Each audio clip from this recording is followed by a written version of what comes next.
Terima kasih, Pak Jessica. Pertemuan ini, Pancasila, relevansinya bagi martabat manusia, adalah nomor 3 dalam seri 3 pertemuan.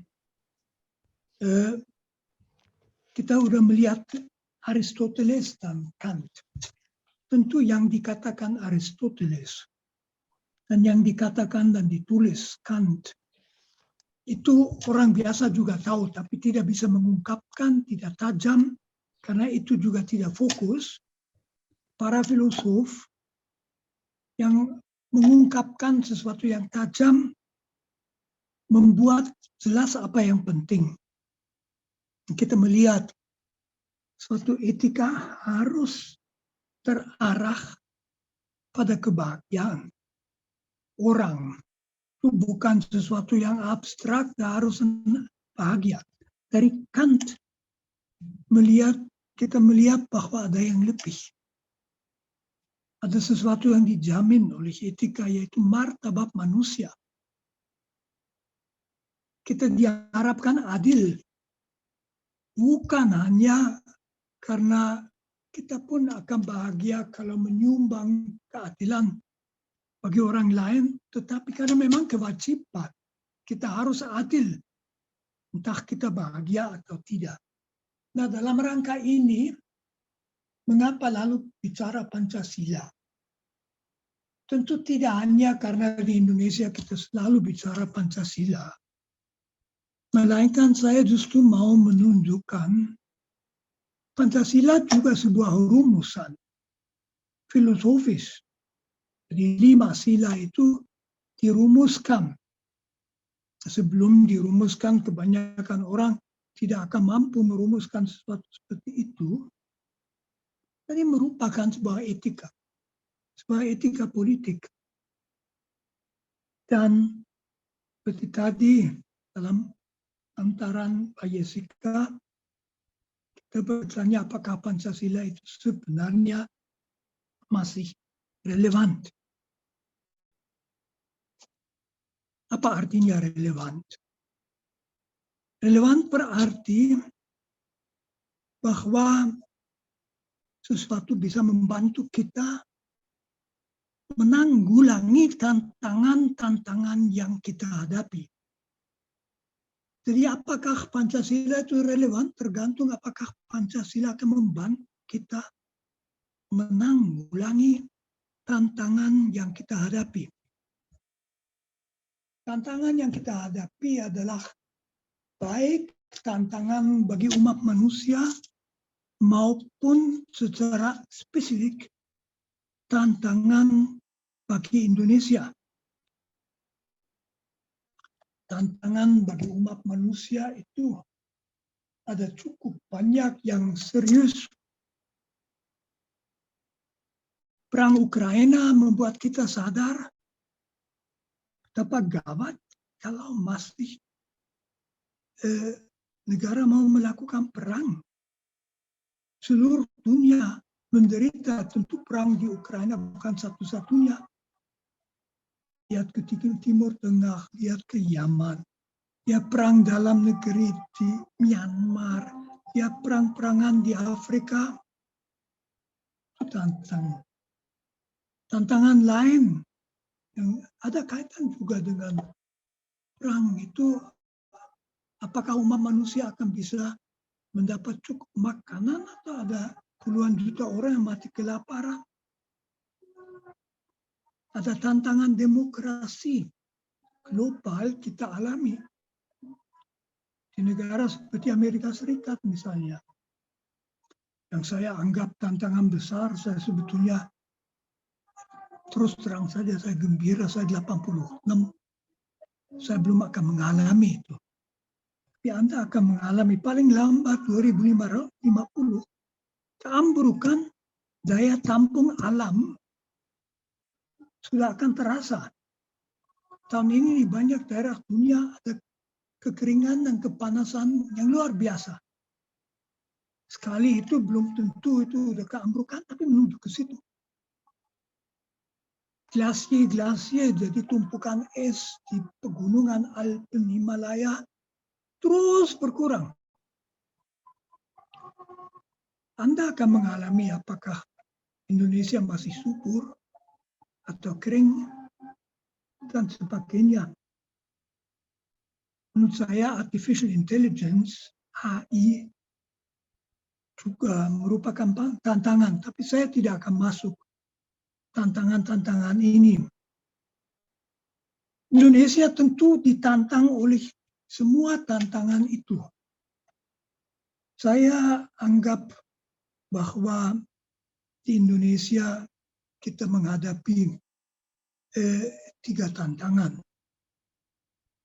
Yang satu itu demokrasi kita ya masih jalan, tapi ada tanda-tanda dia merosot.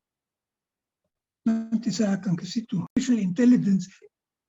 Nah, tidak selalu intelijen artificial intelligence yang kami dengar di sini, tapi terima kasih, jadi dia jalan. Itu tantangan yang kedua adalah tantangan, berapa saat yang lalu ditulis bagus di Kompas, kemiskinan bertahan.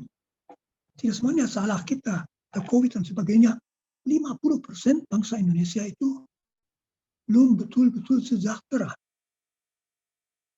Kalau mereka merasa Indonesia itu milik 30% di atas, jangan heran kalau mereka meninggalkan Pancasila. Tantangan ketiga tentu ideologi radikal yang mau menghapus Pancasila, yang melarang mencintai Indonesia, dan sebagainya. Jadi ini tantangan yang kita hadapi. Nah, apakah Pancasila masih relevan? Generasi milenial ada yang menganggapnya tidak lagi relevan. Karena bagi mereka itu yang menarik jadi orang di dalam alam kapitalisme global dengan artificial intelligence, Pancasila maunya apa itu? Pokoknya jadi orang secara ekonomis. Belum tentu di Indonesia. Pancasila juga dipertanyakan tentu oleh para penganut radikalisme. Mereka berpendapat bahwa itu kurang bertuhan dan karena itu menyesatkan. Lalu orang biasa berhadapan dengan masalah sehari-hari dan kalau dengar Pancasila, banyak omongan Pancasila, saya kira banyak yang merasa gunanya apa ini, hanya omong-omong itu. Apa hubungan antara Pancasila dan masalah-masalah yang kita hadapi. Saya mau sedikit masuk ke dalam masalah-masalah yang dihadapi Indonesia. Jadi yang dihadapi banyak orang tadi itu masih terus bergulat dengan kebutuhan sehari-hari, sandang, pangan, papan, masalah kesehatan, sudah ada permulaan BPJS dan sebagainya, kartu sehat dan sebagainya, tapi kita tahu belum mencukupi. Pendidikan yang mutu dan menjanjikan itu diharapkan masyarakat. Orang mencari pekerjaan, jaminan untuk hari tua. Banyak yang merasa tertinggal dan terbelakang. Lalu ada juga yang merasa bahwa alam tidak bersahabat. Mereka terancam. Bencana alam itu tantangan yang dihadapi orang yang biasa. Kalau di skala nasional, misalnya salah satu masalah saya menyebutkan saja, tidak mau masuk ke masalah Papua tak selesai-selesai. 60 tahun sesudah Papua diintegrasikan ke Indonesia, banyak orang Papua asli belum merasa Indonesia. Pertanyaan yang amat serius itu menurut saya sih seperti itu. Ada bahaya bangsa kita terpecah secara vertikal. Antara mereka yang maju terus dan mereka yang tetap merasa ketinggalan dan ditinggalkan Lalu ancaman ketiga tentu radikalisme ideologis agamis, jadi yang mau menggantikan Pancasila dengan ideologi agama. Dan tentu hanya satu agama, yaitu agama yang dianut oleh mereka yang punya ideologi itu. Tentu juga ada intoleransi dalam masyarakat terhadap yang berbeda. Itu biasa, salah satu dari ciri manusia itu punya kecenderungan untuk intoleran terhadap yang berbeda. Tidak baik itu, tapi ya bisa atasi. Nah, pertanyaannya, bagaimana kita memecahkan itu? Yang pertama harus dikatakan, tidak dengan pragmatisme. Apa yang saya maksud dengan pragmatisme? Pragmatisme itu adalah sikap pokoknya masalah dihilangkan. Tetapi biasanya yang dilihat sebagai masalah adalah salah satu gangguan. Misalnya, untuk mengatasi banjir, ya perlu regulasi sungai. Para pragmatis mengatakan, itu perlu ya regulasikan sungai. Tapi ada orang yang perlu digusir. Ya kita perlu menyelesaikan masalah itu dulu. Jadi usir saja orang-orang itu. Pokoknya sungai itu dibereskan. Lalu masalah yang berikut itu pragmatisme. Pragmatisme itu tidak hitung korban. Orang lemah, orang kecil tersingkir. Pokoknya masalahnya diatasi. Ada jalan baru, ada infrastruktur, ada sungai, ada lebih banyak uang untuk pendidikan daripada untuk orang miskin dan sebagainya. Pragmatisme itu berbahaya. Karena buta terhadap korban. Maka dari itu melawan pragmatisme, kita perlu perpolitikan yang etis. Yang tahan pemeriksaan dari sudut moralitas. Aristoteles dan dari Kant, kita sudah melihat apapun yang kita lakukan harus memungkinkan orang menjadi bahagia. Jadi etika yang tidak memecahkan masalah dengan memperhatikan kebahagiaan semua yang bersangkutan itu secara etis tidak memadai. Dan Kant mengatakan apapun masalah yang mau diatasi, selalu martabat manusia segenap orang harus dihormati. Segenap orang itu kan manusia sebagai manusia, bukan manusia sebagai anggota bangsawan, anggota peraturan tanah, anggota pengusaha, anggota rakyat kecil, manusia sebagai manusia. Itu yang kita lihat 2 minggu yang lalu. Umat manusia mengangkat itu dengan paham hak asasi manusia. Suatu masalah tidak boleh dipecahkan dengan melanggar hak-hak asasi manusia dan keadilan.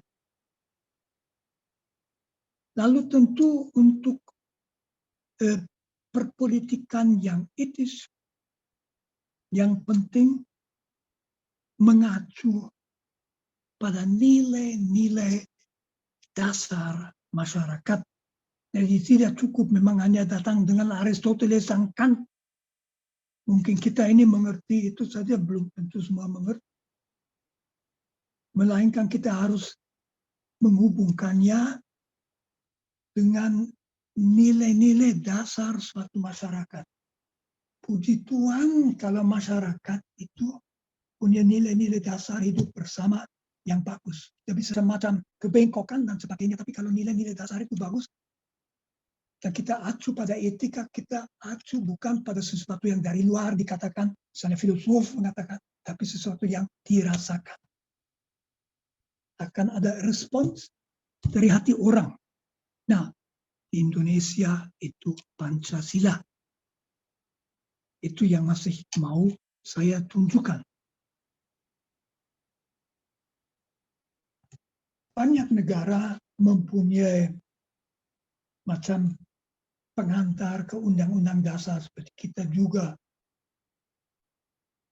Jerman misalnya tahun 49 merumuskan Grundgesetz dasar juga dimuat. Bahwa saya tidak menemukan suatu negara yang merumuskan dengan sedemikian terarah dan jelas seperti di dalam 5 sila Pancasila. Jadi Pancasila itu saya anggap sesuatu yang luar biasa. Saya nanti Pancasila itu bagi saya juga katakan saja adalah alasan mengapa saya mengagumi Bung Karno. Bung Karno itu orang yang seorang visioner. Saya sendiri ada macam-macam kritik terhadap kebijakan Bung Karno, tapi saya kira kita boleh bangga sekali dengan Bung Karno. Dia juga seorang manusia baik. Dia membuka diri dan dia mampu merumuskan Pancasila sedemikian rupa sehingga kemudian Bung Karno sendiri bersama dia 9 berhasil merumuskan 5 sila yang pertama kali dia rumuskan dalam suatu bentuk yang amat bagus yang sekarang kita temukan dalam pembukaan Undang-Undang Dasar 45. Nah, sebelum saya masuk ke dalam masing-masing sila yang mungkin juga sedikit menarik, saya mau mengulangi sesuatu yang entah di sirkus, entah di mana, sering saya kemukakan karena begitu penting. Pancasila memecahkan masalah identitas. Apa itu masalah identitas? Saya beri contoh negatif ya, contoh di negeri orang, ambil Myanmar. Dan saya tidak bicara mengenai junta militer yang sekarang sudah 1,5 tahun berkuasa, brutal, mengerikan, memalukan, bukan, sebelumnya juga.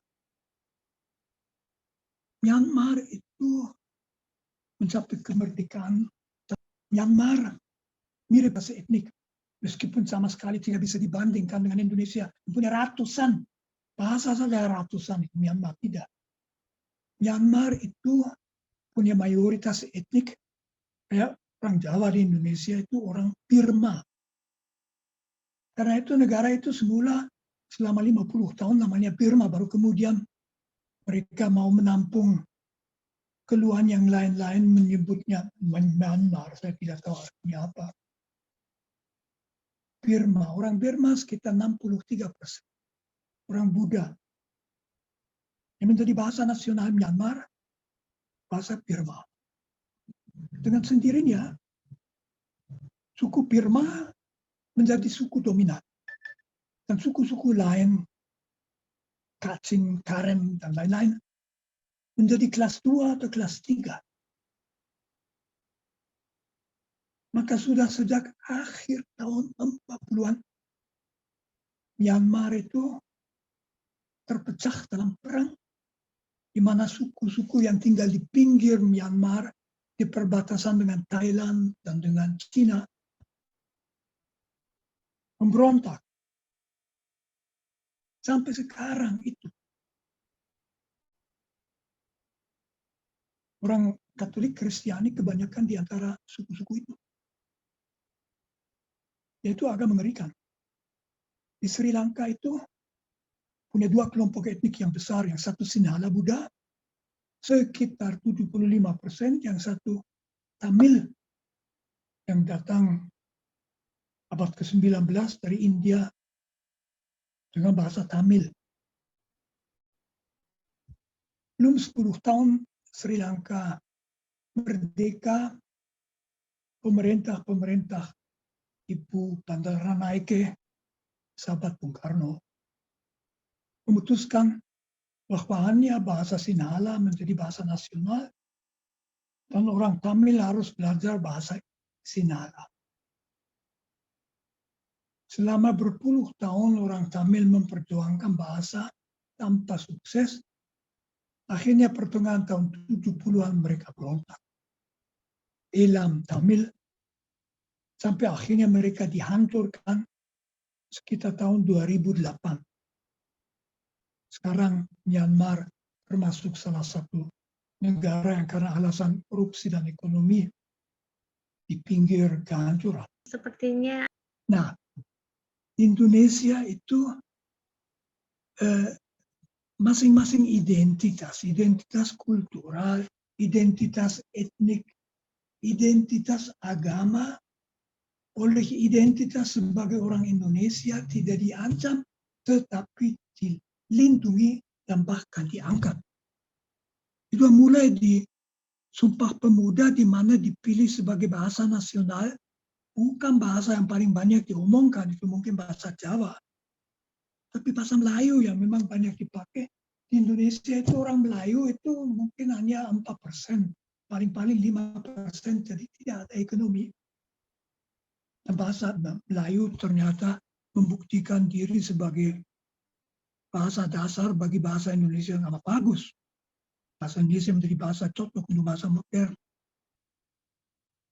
Di mana tentu muncul pertanyaan tahun 45 dalam BPUPKI, apakah Indonesia itu dasarnya apa? 87% orang Indonesia itu beragama Islam. Mengapa tidak atas dasar Islam dari agama jadi bahasa Islam? Atau Indonesia mau menjadi negara sekuler? Seperti misalnya kemudian India di bawah Pandit Nehru. Di saat itu Bung Karno keluar, bukan negara sekuler, bukan negara agama, melainkan negara Pancasila. Dan dengan demikian, orang Islam tidak perlu memotong apapun dari keislamannya dengan menjadi Indonesia. Orang Katolik bisa seperti dirumuskan almarhum Monsinyur Sugio Pranoto, 100% Katolik, 100% Indonesia. Sama dengan orang Protestan, sama dengan orang Hindu Bali dan sebagainya. Begitu juga orang Indonesia tidak menyembunyikan dia dari suku, dari budaya mana. Orang Bugis di Indonesia justru bangga bahwa dia orang Bugis. Dan oleh yang lain-lain diakui sebagai orang Indonesia dari Bugis. Bugis itu meningkat kehormatan. Sama dengan orang Minang, sama tentu dengan orang Jawa, sama dengan orang Manggarai.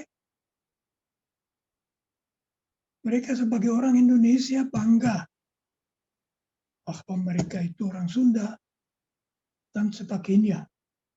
Jadi suatu kehebatan luar biasa Pancasila. Identitas budaya, etnik, agamis tidak ditekan, melainkan dilindungi dan diangkat.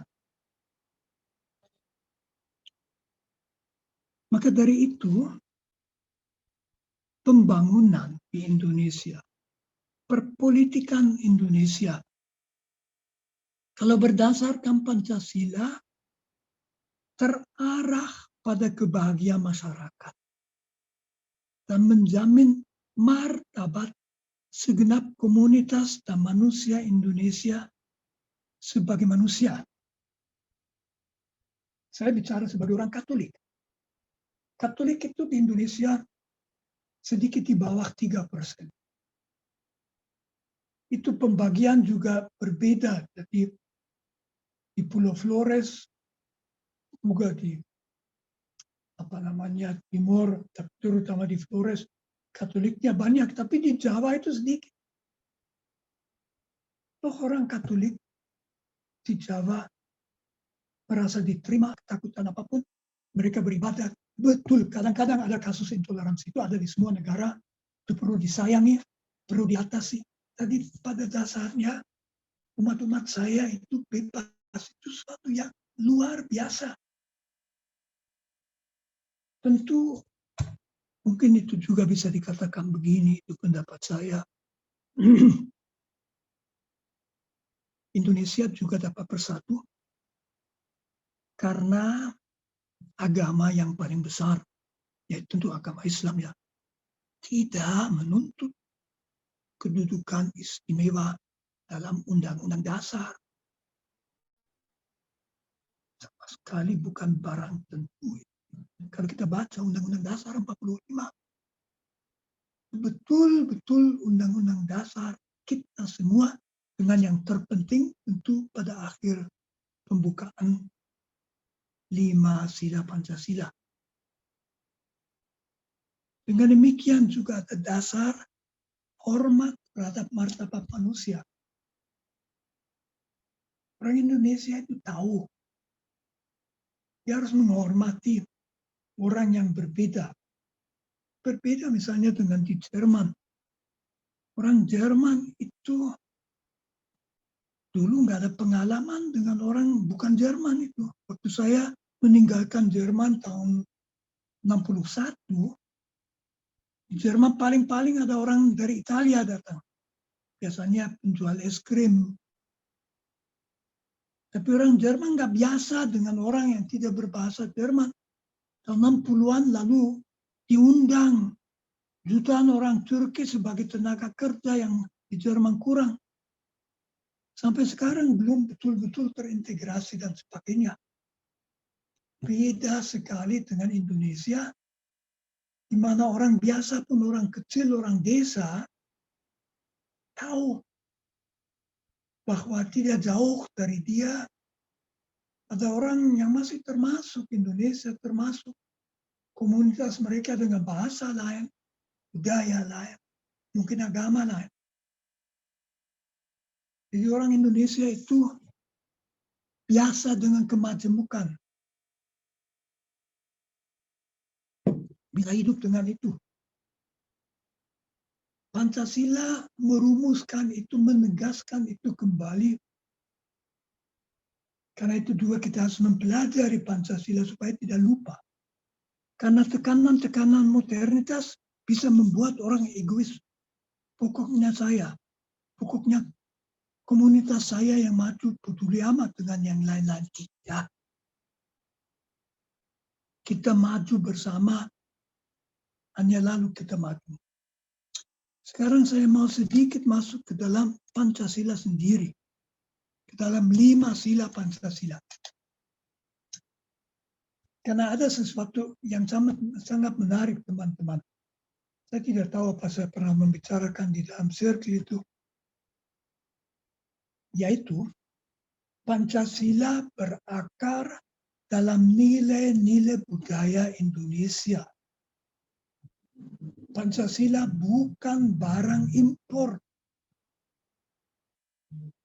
Karena itu orang Indonesia tentu tidak merasa asing dengan Pancasila.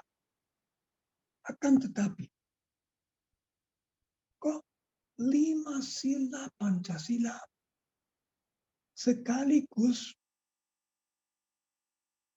mengangkat atau terbuka pada 5 prinsip etika pasca tradisional, dari etika sekarang, etika global, etika yang oleh umat manusia diharapkan menjadi kenyataan. Itu yang mau saya jelaskan.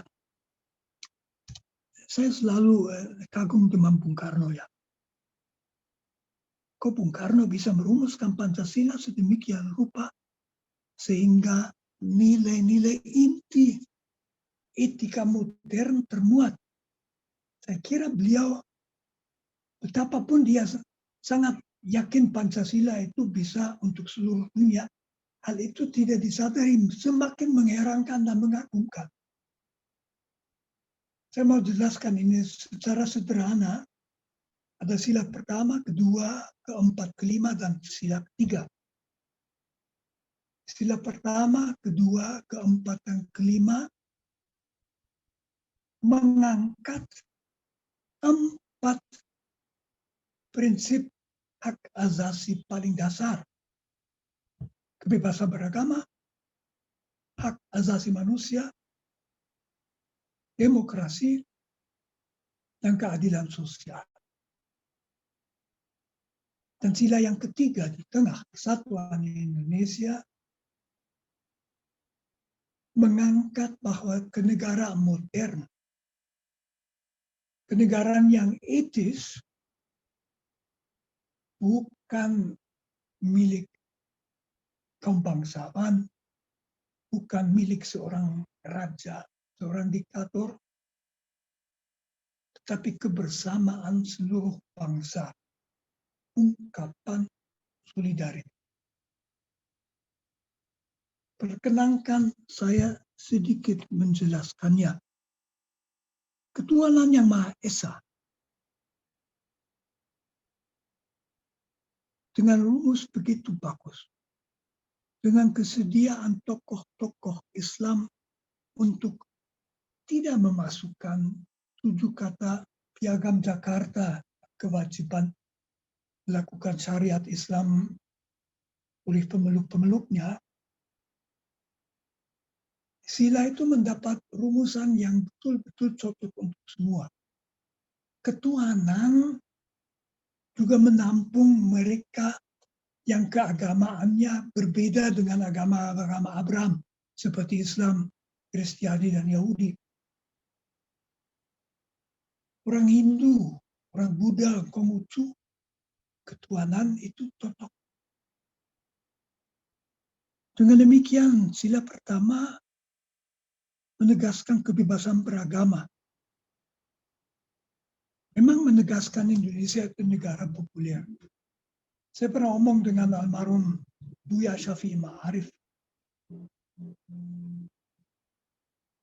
Kami berdua yakin Pancasila itu berarti orang dinyatakan bebas beragama sesuai dengan keyakinannya atau dengan suara hati, dari kebebasan suara hati. Dan itu berarti menurut Buya bahwa di Indonesia orang yang memang ateis, tidak bisa percaya, tetap diakui sepenuhnya sebagai warga negara. Karena itu dalam Undang-Undang Dasar juga ada kemungkinan bersumpah tidak dengan memakai agama kalau menjadi presiden. Secara kolektif Indonesia adalah negara religius. Karena itu mempropagandakan ateisme, mencoba memajukan suatu ideologi ateis itu bertentangan dengan Pancasila. Tapi setiap orang bebas mengikuti apa yang diyakini. Orang tidak bisa dipaksa percaya pada Tuhan. Ada toleransi terhadap perbedaan keyakinan di sila yang pertama. Lalu kemanusiaan yang adil dan beradab. Itu pertama tentu mengharamkan kekerasan. Orang beradab tidak memakai kekerasan. Keadilan kemanusiaan yang adil dan beradab. Orang beradab tidak saling pukul, keroyok. Konflik tidak dipecahkan dengan saling memukul dan berperang, tetapi dengan bicara, dengan musyawarah, seperlunya dengan hukum atau arbitrasi. Kemanusiaan yang adil dan beradab, hormat terhadap kemanusiaan sekarang terungkap dalam hak asasi manusia. Dan sila kedua justru mendukung dan menegaskan apa yang terjadi dalam reformasi, yaitu bahwa hak asasi manusia dimasukkan ke dalam Undang-Undang Dasar lewat amandemen. Bahwa masih ada suara yang menentang amandemen itu, menurut saya adalah sangat berbahaya. Itu orde lama, termasuk orde lama betul, maupun orde lama yang orde baru. Tidak. Kita bersyukur bahwa hak asasi manusia masuk ke dalam Undang-Undang Dasar.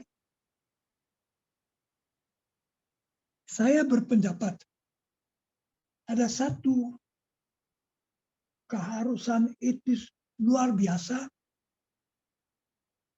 umat manusia yang belum masuk di dalam Pancasila. Itu keharusan apa? Itu tentu keharusan untuk bersikap beradab terhadap alam, untuk melindungi alam. Mengapa Pancasila tidak memasukkannya? Karena masalah itu baru muncul disadari tahun 60-an. Dan 20 tahun kemudian waktu dirumuskan Pancasila, orang belum berpikir itu. Saya berpendapat bahwa perhatian terhadap keutuhan alami tidak mengizinkan alam merosot sampai tidak lagi mendukung umat manusia, sebaiknya ditempatkan di dalam sila yang kedua. Kemanusiaan yang adil dan beradab, orang yang beradab juga terhadap alam. Dan jangan merusak, mengeksploitasi, menghancurkan, membakar, dan sebagainya. Di sila yang kedua, menurut Romo Triakoro almarhum, adalah sila kunci Pancasila. Kemanusiaan yang adil dan beradab itu memang penting. Menolak kekerasan, hak asasi manusia, beradab terhadap alam. Lalu sila ketiga, tadi sudah saya jelaskan, Persatuan Indonesia mengatakan bahwa Indonesia itu negara Indonesia NKRI, mengungkapkan solidaritas bangsa. Negara milik bangsa, negara milik semua. Kita gembira kalau Indonesia maju. Kita sedih kalau Indonesia mundur. Kerakyatan yang dipimpin oleh hikmat kebijaksanaan dalam permusyawaratan perwakilan. Bung Karno dulu mengatakan demokrasi, tapi demokrasi kemudian dicabut. Demokrasi banyak diperdebatkan. Dengan reformasi sudah jelas Indonesia harus demokratis. Pola demokrasi itu setiap negara demokrasi berbeda. Pokoknya rakyat yang berkuasa betul-betul. Penguasa bertanggung jawab terhadap rakyat, harus mengikuti kehendak rakyat, harus diangkat dan harus diturunkan oleh rakyat. Kita memecahkan perbedaan antara kita bukan secara otoriter. Raja bicara, masalahnya selesai, bukan. Tetapi berdasarkan musyawarah, dan kalau musyawarah tidak berhasil dengan jalan hukum. Sila kelima, keadilan sosial bagi seluruh bangsa, seluruh Indonesia, seluruh rakyat Indonesia. Berarti kita semua harus hidup wajar. Itu lawan terhadap kapitalisme yang mengatakan tiap orang boleh berusaha di situ. Yang kalah itu disingkirkan menjadi korban. Kita tidak mau pembangunan dengan korban. Kita hanya maju kalau semua maju. Tidak boleh ada yang ketinggalan. Senasib sepenanggungan. Di satu fiak itu suatu sila yang berakar dalam budaya kita. Di lain fiak itu juga kunci perdamaian dan kemajuan dalam abad ke-21. Tak mungkin dunia menjadi damai kalau terus ada yang harus mengungsi karena kelaparan atau karena ditindas. Jadi sila ke-5 mengatakan semua harus hidup secara wajar. Maka dari itu teman-teman, etika Pancasila itu bukan sekedar karena Indonesia yang merumuskannya. Itu betul suatu etika yang kuat menuju kebahagiaan. Makin kita bikin nyata 5 sila Pancasila, makin kita bersama akan bahagia. Dan makin martabat segenap manusia Indonesia sebagai manusia akan dihormati. Jadi, dan dengan ini saya mau menutup. Pancasila itu saya anggap suatu anugerah yang besar yang kita dapat. Saya bersyukur dan berterima kasih kepada semua yang ikut merumuskannya, mulai dari Bung Karno sampai mereka yang meyakininya sekarang. Saya ulangi, kita menghadapi tantangan besar abad ke-21, baik bagi umat manusia maupun bagi Indonesia, dengan keyakinan-keyakinan dan perpolitikan nyata yang etis. Kita dapat terinspirasi dari Aristoteles dan Kant, tetapi dibimbing oleh 5 sila Pancasila. Makin 5 sila itu menjadi nyata, kita semua bisa hidup sesuai dengan identitas kita masing-masing dalam identitas Indonesia. Terima kasih.